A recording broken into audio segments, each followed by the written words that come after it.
Have you ever wanted to impress your guests with a delicious dessert that looks and tastes like it came straight from an Italian bakery?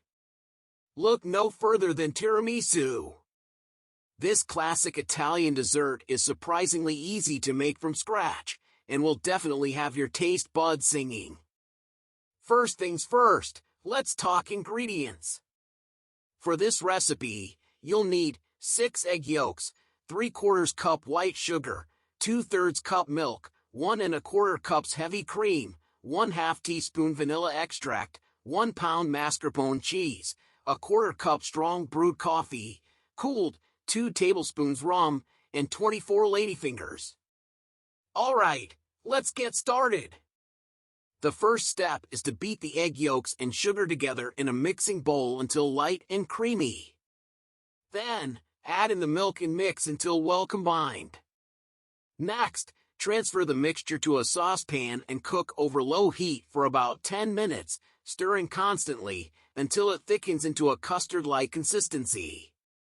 Let it cool to room temperature. While the custard mixture is cooling, whip the heavy cream in a separate bowl until soft peaks form.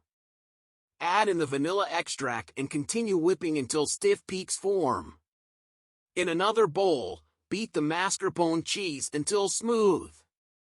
Then, fold the whipped cream into the mascarpone cheese until well combined. In a shallow dish, combine the cooled coffee and rum. Dip each ladyfinger into the mixture for a few seconds, making sure not to soak them completely. Arrange the ladyfingers in a single layer in the bottom of an 8 by 8 inch baking dish.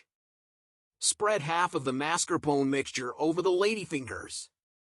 Repeat the layers with the remaining ladyfingers and mascarpone mixture. Cover the tiramisu with plastic wrap and refrigerate for at least 30 minutes before serving. If you can resist the temptation to dive in immediately, that is. And there you have it, friend. A delicious homemade tiramisu that's sure to impress your guests. This recipe is perfect for a dinner party or special occasion, but honestly, who needs a reason to indulge in some sweet goodness? Give it a try and let me know how it turns out.